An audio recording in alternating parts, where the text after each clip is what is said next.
तो लिहाजा मैं ये कहता हूँ तो इनकार नहीं कर सकते। इतना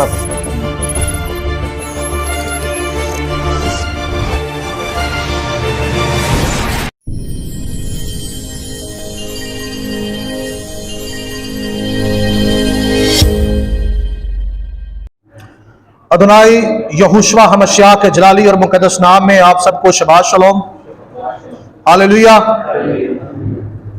आप सब जानते हैं कि ईद शबूत नजदीक है, यानी ईद पेंतिकोस्त आने वाली है। तो लाजमी है कि हम सबको ईद पेंतिकोस्त यानी शबाउत को जानना बहुत जरूरी है, हालेलुया। उसकी तरतीब को जानना बहुत जरूरी है ताकि हम इस ईद को बेहतर तौर पर बना सकें और खुदा की मर्जी के मुताबिक बना सकें, हालेलुया। आप सब मेरे साथ हैं, हालेलुया।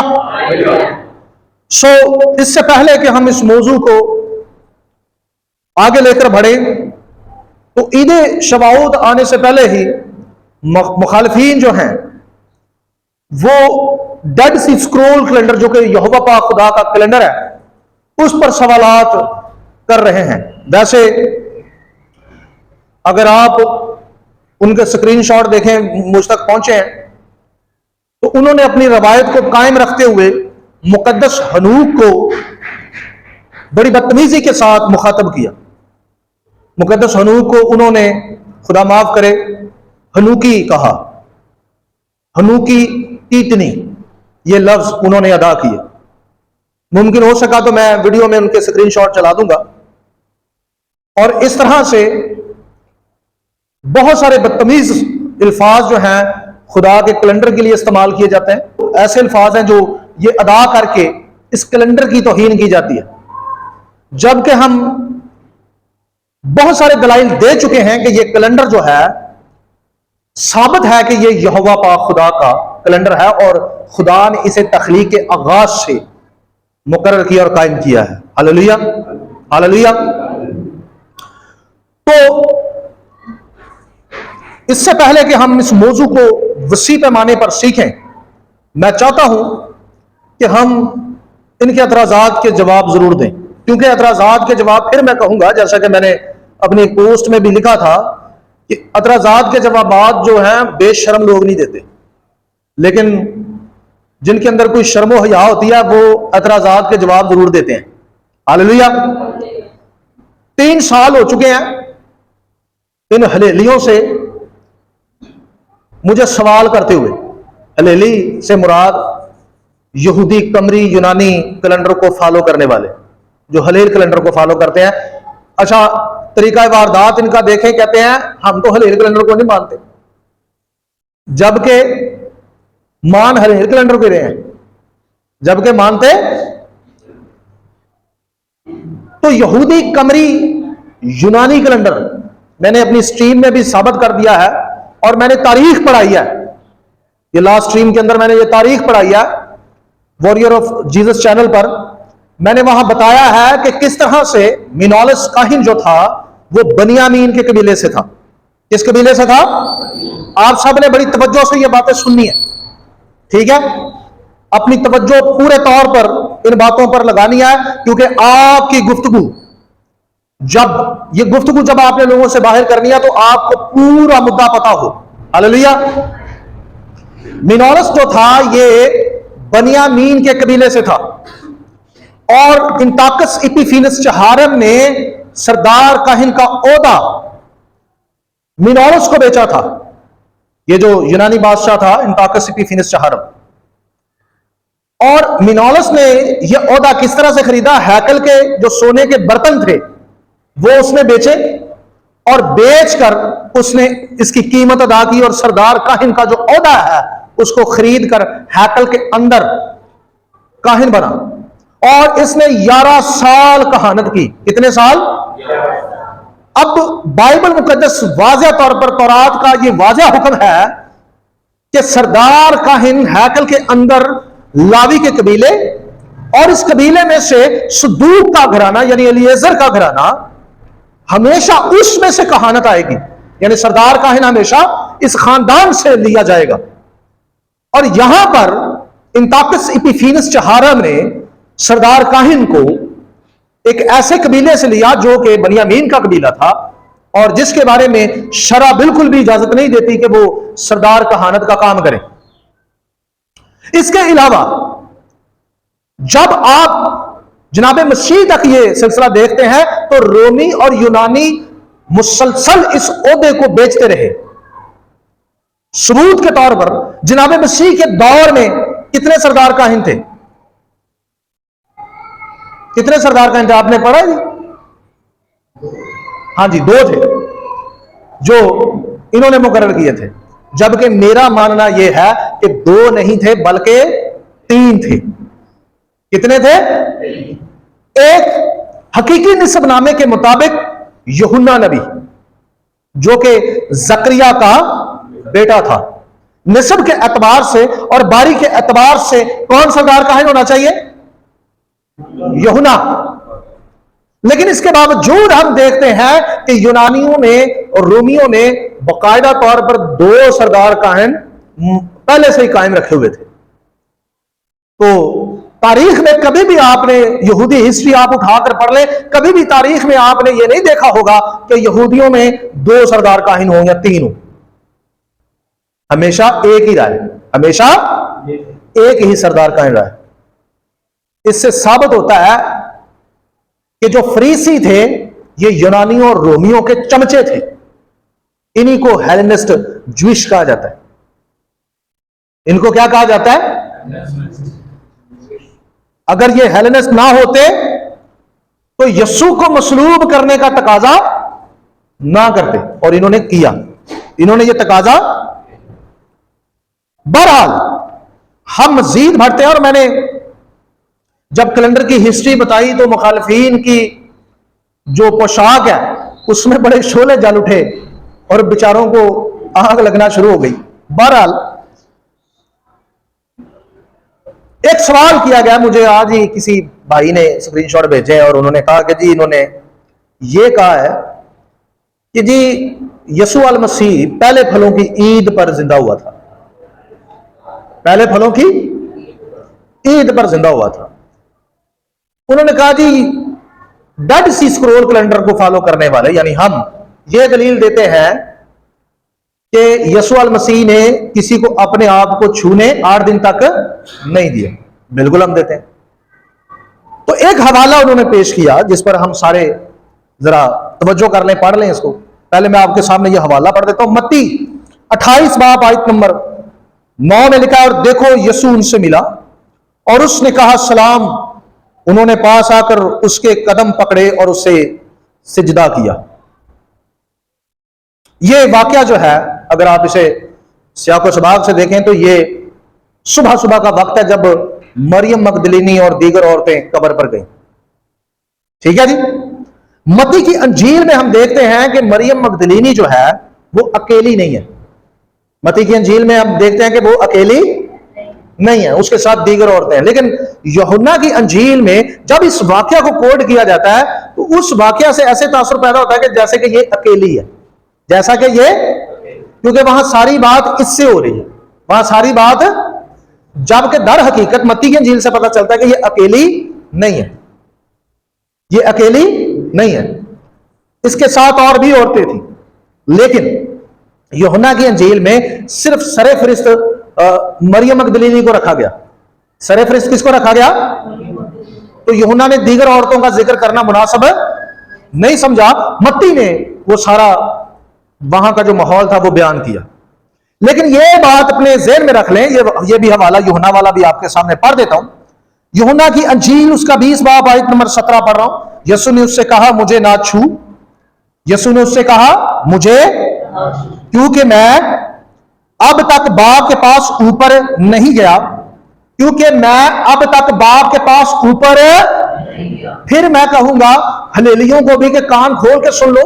अगर तुम ऊंचा सुनते हो तो मेहरबानी से कोई ऐसी दवाई डालो कि तुम्हारे कान के पर्दे खुले और तुम लोगों को अकल आए। यहां लिखा है क्योंकि मैं अब तक बाप के पास ऊपर नहीं गया। यीशु के वाज़ेह अल्फाज है कि मैं ऊपर नहीं गया। और जो मुझे स्क्रीनशॉट भेजे गए हैं उस स्क्रीनशॉट में उन्होंने कहा जी इन औरतों ने छू लिया था, इसका मतलब यीशु ऊपर से होकर आ गया था। लेकिन यीशु तो कह रहा है कि मैं ऊपर यसु के बयान क्या है जी? ये याद रहे कि ये वाकया एक ही है, एक ही वाकया को दो रसूलों ने बयान किया, एक ही वाकया को दो रसूलों ने बयान किया। एक रसूल लिखता है कि यसु ने कहा कि मैं अब तक बाप के पास ऊपर नहीं गया। दूसरा यह बात हरगिज नहीं लिखता कि वो गया या नहीं गया, यानी मत्ती ने यह बात नहीं लिखी। लेकिन यूहन्ना की इंजील में हमें यह लिखा हुआ मिलता है कि जनाब मसीह ने वाज़ेह तौर पर कहा कि मैं अब तक बाप के पास ऊपर नहीं गया। अब ये हलेल कैलेंडर वाले, कमरी कैलेंडर को फॉलो करने वाले यहूदी मिसियानिक जो हैं, मेरा इनसे सवाल यह है कि ये किस दौरान ऊपर गया जी? वाकया तो एक ही है, वाकया तो इन औरतों ने छू लिया, जबकि यहां मसाया ने मना किया कि भाई मुझे छूना ना। मेरा सवाल यह है कि भाई ये तजाद खत्म करो, क्योंकि तजाद खड़ा हो गया ना इधर। अगर तो वाकई छू लिया, पैरों को छू लिया, जबकि यूहन्ना की इंजील में उन्होंने मसाया ने अपने आप को छूने से क्या कर दिया है, और मत्ती में लिखा है कि जी उसके पांव पकड़ लिए। उर्दू तर्जमे में ये बात जरा ज़हन में रहे, ठीक है जी। उर्दू तर्जमे में लिखा है कि उसके क्या किया जी? उन्होंने पांव पकड़े और उसे सिजदा किया। जबकि यूहन्ना की इंजील में मसाया ने कहा मैं ऊपर नहीं गया, मुझे ना छूना, मसाया ने मना कर दिया। तो भाई अब बताओ ये तजाद कैसे खत्म करना है? तुम लोगों ने मुंह उठाकर फटाफट हवाला तो लगा दिया, लेकिन इस हवाले की आपको खुद भी समझ नहीं, और इस हवाले से एक तजाद खड़ा हो रहा है जिसको बिल्कुल भी क्लियर करने की आप लोगों में हिकमत दनाई बिल्कुल नहीं है, क्योंकि तुम बौंदल गए हो।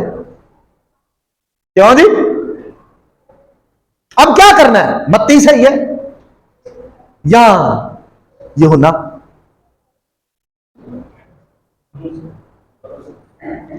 नहीं, वो तो सानू पता है, दोनों ही तो सारे सही सही कह रहे हैं कि दोनों ही सही है। अब यह तय करें, मैं हलेलियों से मुखातब हूं कि हलेलियो ये बताओ कि कौन सा रसूल यहां सही कह रहा है? अगर दोनों सही हैं तो यह तजाद खत्म करो। ये जो तजाद है, कॉन्ट्रोडिक्शन जो आ रही है, क्यों जी हक बनता कि नहीं इनका? वैसे सच्ची सच्ची दसा जी 3 साल हो गए ने कैलेंडर ते ही सवालात कर रहे हैं, हलेल कैलेंडर दे, यहूदी कमरी कैलेंडर दे। तुसी कदी किते पोस्ट च, किसी ऑडियो च, किसी वीडियो च हलेल कैलेंडर नू डिफेंड करदे देखिया इन्होंने? किसी एक सवाल का जवाब तुसी कदी सुनिया कितों? तकरीबन 28 सवाल मैंने तहरीरन लिख कर दे दिए। कितने? उनमें से एक भी सवाल का जवाब नहीं दिया गया, और 56 क्वेश्चन अभी मैंने पब्लिक नहीं किए। कितने? वो अभी छप्पड़ रखे हुए हैं, वो मैंने खास मौके के लिए रखे हुए हैं कि जब ये कभी खुदा न खास्ता आमना सामना हो गया दोबारा कहीं, तो ये 56 तब करूंगा मैं इनसे, ठीक है ना जी? तो यहां क्लियर करना है आपने, हमें बताना है कि भाई यीशु वहां कह रहा है मुझे छूना नहीं, और यहां उन्होंने पांव पकड़ लिए।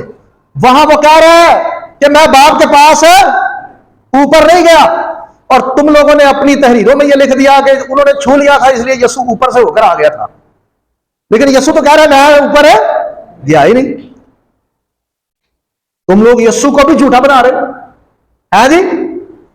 यीशु को झूठा बना दिया कि नहीं? आप सब समझदार लोग हैं, ये वाकया एक ही है ना कि यीशु 2 बार जिंदा करना पड़ेगा इन्होंने?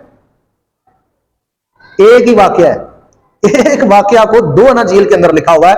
इसको जरा भाई तरतीब से बयान करो हलेलियो, ठीक है जी? टिटनी कहने से कुछ भी नहीं होगा, इधर बयान करो भाई। इस क्वेश्चन के जितने भी क्वेश्चन इनके जवाब दो, तुम्हारी जान नहीं छोड़ूंगा मैं, अब नहीं मैं छोड़ने वाला। हाथ नहीं, पूरा नहा धोकर तुम लोगों के मैं पीछे पड़ूंगा, सही वाला। और मैं और भी क्वेश्चन है जो मैं अभी आप लोगों से करता रहूंगा, 56 क्वेश्चंस के अलावा, तो 28 तो कर दिए, अब ये करता रहूंगा। जैसे जैसे आप लोग अपनी गलाजत उगलेंगे मैं बताता रहूंगा आप लोगों को कि भाई इसका भी जवाब देना आपने। हालेलुया। अच्छा जी, मैं अपना मुद्दा इस पर बता देता हूं कि कॉन्ट्रोडिक्शन यहां नहीं है, ये दोनों रसूलों के बयान दुरुस्त है, मारूफ है, ठीक है जी। यहां जो लिखा हुआ है कि उन्होंने पांव पकड़ लिए। अगर आप यूनानी का तर्जुमा देख लें तो यूनानी का तर्जुमा इसका जो सियाक व सबाक है, इसकी जो तफहीम है इस हवाले, वो ये बयान कर रही है कि उन्होंने यीशु के पांव हासिल करके या ये पा करके उसके पांव की लोकेशन किधर है, ठीक है ना जी, तो वो पांव में गिरी, वो डाउन हुई, उन्होंने सजदा किया। क्या किया? और जब वो गिरी, मरियम मगदलीनी समेत, मत्ती से पता चलता है कि मरियम कैसे छूने वाली थी उसको, ठीक है जी, मत्ती से पता चलता है। जब वो गिरी मरियम मगदलीनी समेत सारी औरतें, तो मरियम से यीशु मुखातब होकर कहता है, और हो सकता है कि यीशु पीछे भी हटाओ, यीशु पीछे भी हटा, और उसने कहा मरियम मुझे ना छू, क्योंकि मैं अभी तक बाप के पास ऊपर नहीं गया। मेरा जी इस पर यह मौकफ है। हालेलुया, हालेलुया जी। और अगर इस मौकफ को आप नहीं मानते तो ये कॉन्ट्रडिक्शन खत्म करो। हालेलुया जी, क्यों जी, क्लियर आप लोग? ऐसा ही है ना, ये असल में ये कहानी थी सारी। आप बेशक इसका स्ट्रॉन्ग नंबर निकाल कर देख लें, आपको पता चल जाएगा कि इसका दुरुस्त तर्जमा क्या बनता है। हां, इसके मायने छूना है, पांव पकड़ना है, लेकिन इसके मायने पांव की लोकेशन को भी चेक करना है, यानी पांव हासिल करना या देखना कि किधर है, पांव को पा लेना कि हां ये है पांव, ठीक है ना जी। क्योंकि यहूदी जो थे वो लंबे लंबे क्या करते थे, उनकी पोशाकें लंबी होती थी, पांव भी छुपे होते थे, तो वो पांव में ही गिरी, इसी नीयत से कि पांव को पकड़ा जाए। लेकिन जनाबे मसीह ने उसी वक्त के अल्फाज कहे हैं मरियम से कि मरियम मुझे ना छू, ये यूहन्ना ने लिख दिया, मरियम मुझे ना छू, क्योंकि मैं अभी तक बाप के पास ऊपर नहीं गया। हालेलुया, बारू का समझी ए मैनू अही दे दिता जवाब। ए जो मैं सवाल किया ना, ए तुहानू जवाब देगा तो तद गल करे, क्योंकि बेशरम जवाब नहीं देता, ठीक है जी। वैसे इन्होंने कुछ चुल्लू भर पानी कितों मिल जाना, यकीन करो डुब के मर जान, 3 साल तो एक सवाल का जवाब नहीं दे सके, एक सवाल का, ठीक है जी। फिर कहूंगा कि बेशर्मों को कोई परवाह नहीं होती कि मैंने जवाब देना है या नहीं देना। मैं आपको सच्ची बात बताऊं, मैं उससे कभी सवाल नहीं करता जिसको मैं जवाब ना दूं, मेरी हिम्मत नहीं पड़ती, मुझे शर्म आती है। मिसाल के तौर पे मुझसे कोई क्वेश्चन करता है ना, तो मैंने अगर उसको जवाब नहीं ना दिया तो मैं फिर ये सोचता हूं कि यार मैंने तो जवाब नहीं दिया, तो मैं इस पर क्वेश्चन क्यों करूं। तो हम 3 साल से इन लोगों से सवालात कर रहे हैं यहूदी कमरी कैलेंडर पर, तो इन्होंने एक सवाल का जवाब नहीं दिया, पता नहीं किस मुंह से उठकर ये हमसे सवाल करते रहते हैं। और आप देख लें कि मैंने कितनी वीडियो बना दी है जी, और अपना मुद्दा भी बयान कर रहा हूं, इनके जो क्वेश्चन है उनके जवाब भी दे रहा हूं, ठीक है ना जी। क्योंकि हम समझते हैं कि जब तक हम जवाब नहीं देंगे पब्लिक क्लियर नहीं होगी। हालेलुया, हालेलुया जी। अब आगे बढ़ते हैं। इन्होंने एक हवाला दिया योबली का हवाला देकर कहा, क्या कहा था जी आमर भाई, कि उसमें फसा सब्बत पर आती है, सब्बत 14 को आता है, इनका मतलब है सब्बत 14 का आता है। योबली की किताब उसके 6ठे बाब में से इन्होंने एक रेफरेंस दिया, तो वो रेफरेंस आप सब लोगों के सामने मैं पढ़ देता हूं। आप लोगों ने यहां देखना है कि योबली में कहीं सब्बत को 14 तारीख कहा गया, ये हवाला लगाया इन्होंने अपनी तहरीरों के अंदर, और कितना बेशर्मी से इन्होंने झूठ बोला है, पब्लिक को गुमराह किया कि जी ये देखें जी योबली कह रही है कि सब्बत 14 तारीख को आएगा, फसा वाले दिन, ऐसा ही है ना जी।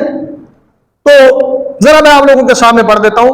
गालिबन इन्होंने 32 आयत से, 6ठे की 32 से तकरीबन 2 से 3 आयतें इन्होंने लगाई हैं, लेकिन मैं इसको तकरीबन 7-8 आयतें आप लोगों के सामने पढ़ देता हूं, कहीं गुमान ना रह जाए कि कहीं आगे लिखा होगा, आगे लिखा होगा, ठीक है जी। तो मैं पढ़ देता हूं आप लोगों के सामने।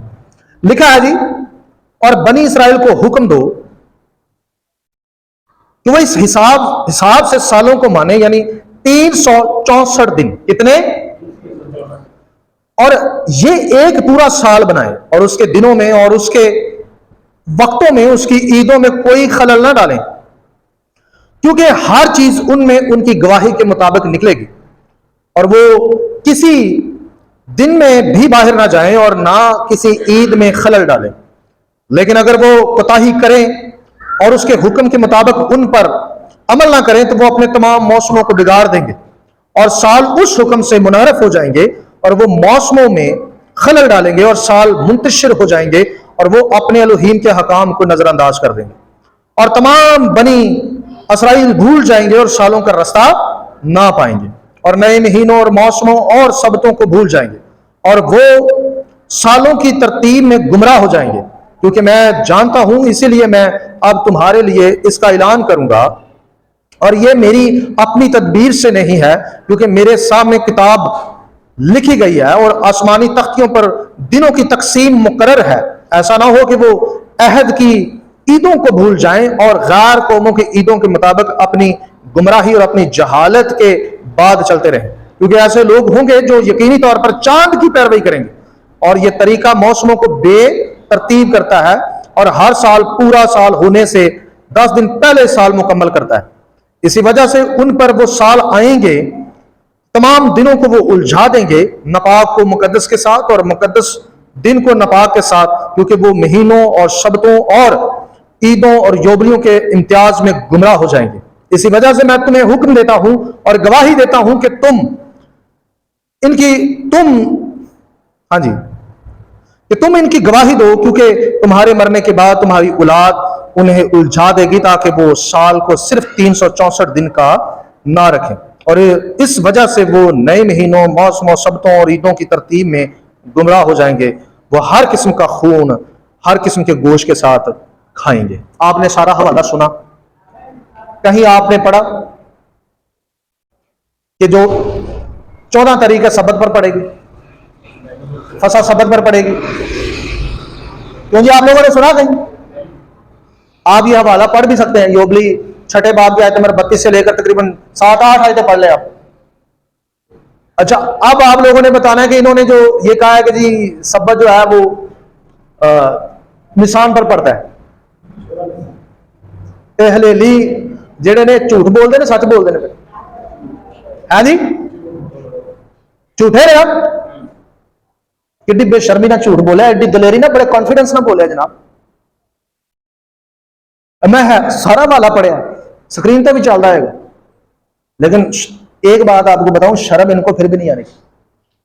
शर्म इनको, आगे बढ़ता हूं मैं, आपको कुछ और चीजें भी बताता हूं।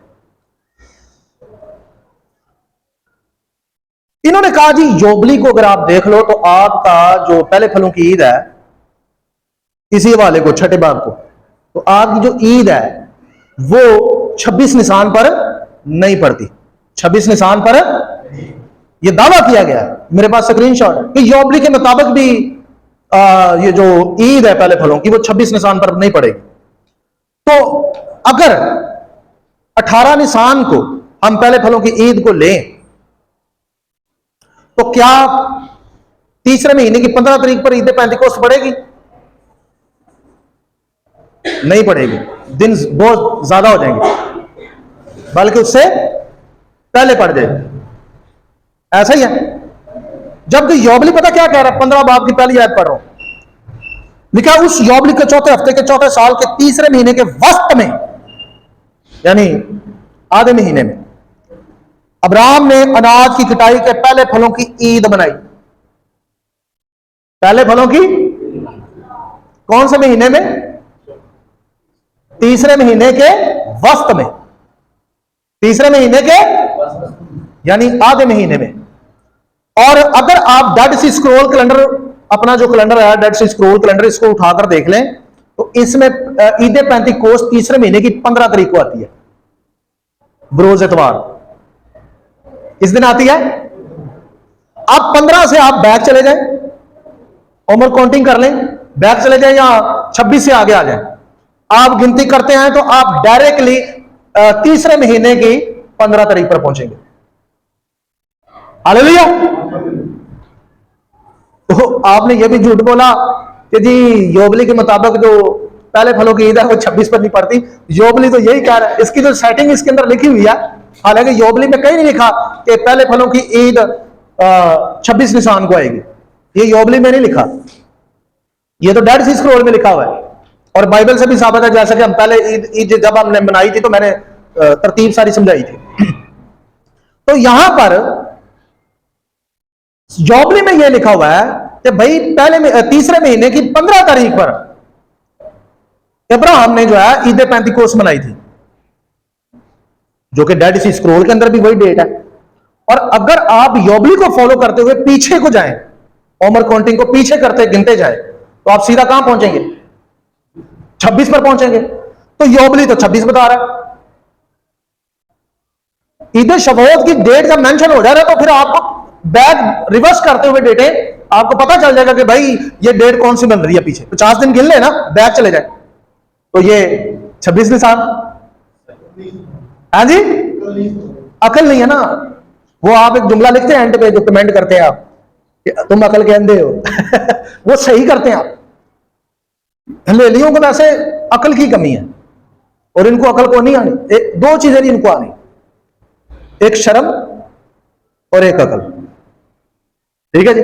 शर्म हमें, इसलिए हम एक्सप्लेन करते रहते हैं और समझाते रहते हैं, हमने समझाते ही रहना है, और इनमें नहीं है। आज आप कहते होंगे जी रफ बड़ा बोलने ने, बोलना पड़ेगा। क्यों जी? बोलना पड़ेगा वरना काम सही नहीं होना। 12 तो ये चंद बातें हैं। एक और बात है जो मैं क्लियर कर दूं। हमें यह पूछा गया कि ये बताएं कि यीशु मसीह की मसलूबियत का साल कौन सा था। चले मैं बता देता हूं। ये हलेली जो है सेप्टुएजिंट से अलोहियत अल मसीह साबित करते हैं और ये सेप्टुएजिंट को इस्तेमाल करते हैं। मैंने इनको इस्तेमाल करते हुए देखा। इनकी तहरीरें मेरे पास पड़ी हुई है सेप्टुएजिंट पर, और ये सेप्टुएजिंट को मानते हैं कि नहीं? हाँ जी। सेप्टुएजिंट नुस्खे के मुताबिक आदम से लेकर मसीह तक की जो टाइम लाइन है वो 5,500 साल है। कितनी है? और मैसोरेटिक की जो टाइम लाइन है वो 4,000 साल है। मुझे बताओ तुम किसको मानते हो? फिर उस हिसाब से तुम लोगों को जवाब दूंगा क्यों जी? भाई तुम किसको मानते हो? मुझे यह भी तो समझाओ।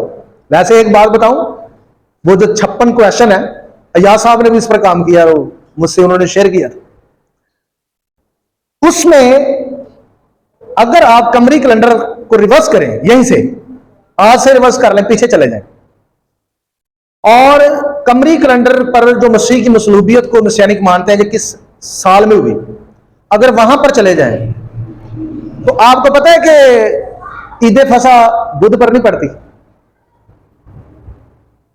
ये मसीहानिक शुरू से टीचिंग दे रहे हैं ना, शुरू से टीचिंग दे रहे हैं कि यीशु मसीह किस दिन मसलूब हुआ?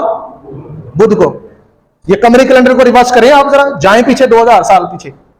उलमा ने किया, ओपन कर दिया, उन्होंने नंगा कर दिया कि तुम्हारे कमरी कैलेंडर पर ये बिल्कुल भी बुध का दिन नहीं पड़ रहा।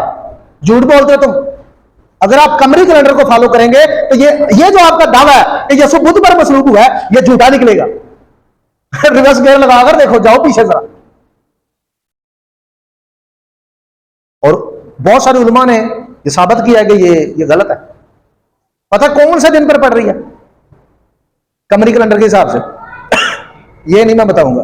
एक और तबका, उनको बड़ी सपोर्ट मिल जाएगी इसको रहने दे कि वो कौन सा दिन पड़ रहा है। बस मैं इतना बता रहा हूं कि ये बुध नहीं पड़ रहा।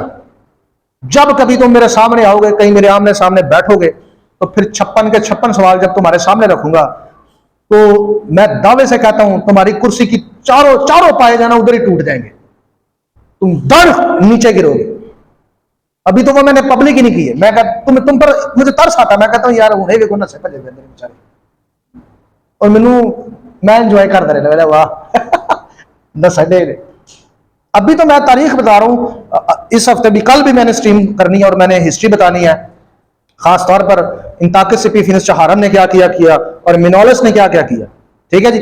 सो जी, ये चंद बातें थी जो मैं चाहता था कि ये एक्सप्लेन कर दूं, और आप लोगों को पता होना चाहिए कि ये जो सवालात कर रहे हैं ये कितने बड़े सवाल है जी। वो इनकी मैंने, वो मुझे जो बच्चे ने स्क्रीनशॉट भेजे तो उसमें लिखा हुआ था भांडा फोड़ देंगे जी। वाह जी, ठीक है जी। देख ले, उन्होंने भांडा फोड़ दिया ना है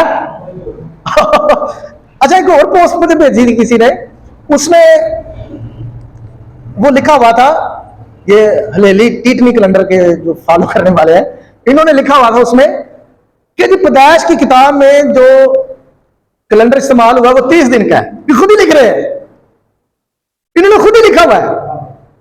उसमें जो महीने इस्तेमाल हुए वो कितने दिन के हैं? 30 दिन के हैं। तो भाई और कह रहे हैं जी जो तीसरा महीना होगा वो 31 दिन का होगा। वो तकूफा को शामिल कर रहे थे, जैसा कि वो मैं मंगल वाले दिन एक्सप्लेन भी कर चुका हूं, वीडियो भी अपलोड कर दी मैंने कि उसका जवाब क्या है। अच्छा आप जरा ये सोचें कि भाई जब 30 का था तो फिर तो तुम्हारा यहां भी कमरी कैलेंडर क्या हो गया? उड़ गया ना। ऐसे नहीं मैं कह रहे हैं बोंदले हुए, और आप सही लिखते हैं कि ये अकल के अंधे हैं। ये अकल के क्या है? अपने हाथ से ही अपनी जो है कश्ती को क्या कर रहे हैं? बर्बाद कर रहे हैं। और गुमान ये होता है कि यही बड़ा बड़ा की किया तीर मार छड़िया कर। और मैं अपने स्टूडेंट से कह रहा हूं कि यार अच्छा कर रहे हैं, बहुत अच्छा कर रहे हैं। जितना लिखेंगे जितना बोलेंगे हमें उतना ज्यादा उस पर और अबूर हासिल होता जाएगा, हमें पता चलता जाएगा कि भाई और इनकी गलतियां सामने आएंगी। Hallelujah hallelujah. सो लिहाजा कमरी कैलेंडर जो यहूदी फॉलो करते हैं, यहूदी मिस्यानिक फॉलो करते हैं, ये सारा का सारा बिदती बुत प्रस्त और शैतानों का कैलेंडर है। ठीक है जी, इसका बाइबल के साथ कोई तल्लुक वास्ता नहीं है। सो लिहाजा हम आगे बढ़ते हैं और आपको खास चंद बातें बताता हूं शबोत के बारे में। शबोत जो है वो कितनी अहम है, शबात के साथ क्या तल्लुक रखती है। लिखा है कि 7 सबत कितने हैं? कितने सबत? आप सब मेरे साथ रहें, कितने सबत? 7 सबत गिनने उम्र काउंटिंग की जाती है। उम्र काउंटिंग के अंदर 7 सबत होते हैं, यानी 49 दिन गिनने हैं। 50वें दिन क्या होगी? ईद होगी। इस ईद पर खुदावंद ने हमें तौरात दी थी। इस ईद पर रूहुल कुद्स नाज़िल हुआ। इस ईद पर क्या हुआ? ईद पेंतिकोस्त के दिन जब रूहुल कुद्स नाज़िल हुआ तो हमारे दिलों पर क्या लिखी गई? शरीयत। और ईद पेंतिकोस्त पर जब कोई सीना पर यहोवा पाक खुदा ने उतर कर जनाब मूसा को 2 तख्तियां दी तो उस पर तख्तियों पर शरीयत लिख कर दी। यानी दोनों ईदों पर आपको शरीयत मिलती हुई नजर आती है। रबाई कहते हैं कि इसराइल को 2 गिफ्ट दिए गए। कितने?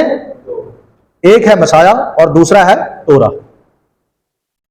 अगर आप लोग चाहते हैं कि खुदा आपको तौरात में कायम रखे, अगर आप चाहते हैं कि मसाया आपकी मदद करे, तो याद रहे कि ये जो उम्र काउंटिंग के शबात होते हैं, जब कोई इसमें कामयाबी से सबत बनाता है तो पूरे साल पाकरू उसकी मदद करता है।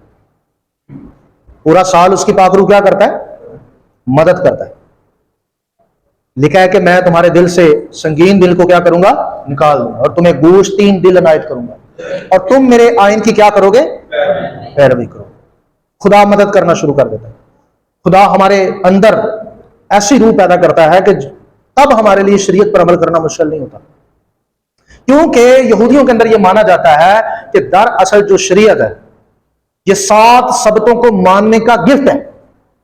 7 सबतों को मानने का क्या है? गिफ्ट है, तोहफा है। इसी तरह जब रसूलों ने 7 सबत मनाए तो 7 सबतों के बाद लिखा है कि रूहुल कुद्स 120 की जमात पर क्या हुआ? नाज़िल हुआ। हम सब चाहते हैं हम पर मसा नाज़िल हो, हम रूह से मामूर हो, हमारा जो रहना सहना है वो पाक रूह की मामूरी में हो, तो ऐसा मुमकिन है। लेकिन जैसा रसूलों ने किया हमें भी वही करने की जरूरत है। ये जो 7 सबत है बड़े अहम है। ये जो 7 सबत है बड़े अहम है, इनको इग्नोर ना करें। हर सबत आपको चाहिए कि एक पहले तो आपने मजमा करना है, इसमें चंद दुआएं होती हैं वो भी किया करें, और आप खुद भी दुआ किया करें अपने पास से भी। उम्र काउंटिंग किया करें, दिन गिना करें, दिनों को क्या किया करें, क्योंकि हुक्म है कि लिखा है गिन कर। हुक्म है, क्या लिखा है? गिन कर। गिनना है जी हमें ये गिनना चाहिए। रोज हमें याद होना चाहिए कि आज कौन सा दिन है। हालेलुया। आज 50 में से कितने दिन कम हो गए, ये हमने गिनना होता है, ये हम पर जिम्मेदारी होती है। फिर सबत भी गिनने होते हैं कि कितने सबत है गुजर गए। ये तोरा का हुक्म है, यानी आपको तौरात की ईद का इंतजार रहे। तौरात की ईद का क्या रहे? Hallelujah hallelujah. बुक ऑफ योबली में, डेड सी स्क्रोल में, और खुदा के कलाम से साबित है कि ईद शबोत तीसरे महीने की 15 तारीख पर आती थी। सदूक घराने ने हैकल के अंदर इस ईद को तीसरे महीने की 15 तारीख पर मनाया है। हालेलुया। सो खुदावंद आपको बरकत दे। सरों को झुकाएंगे, दुआ करेंगे, अपने कदमों पर खड़े हो।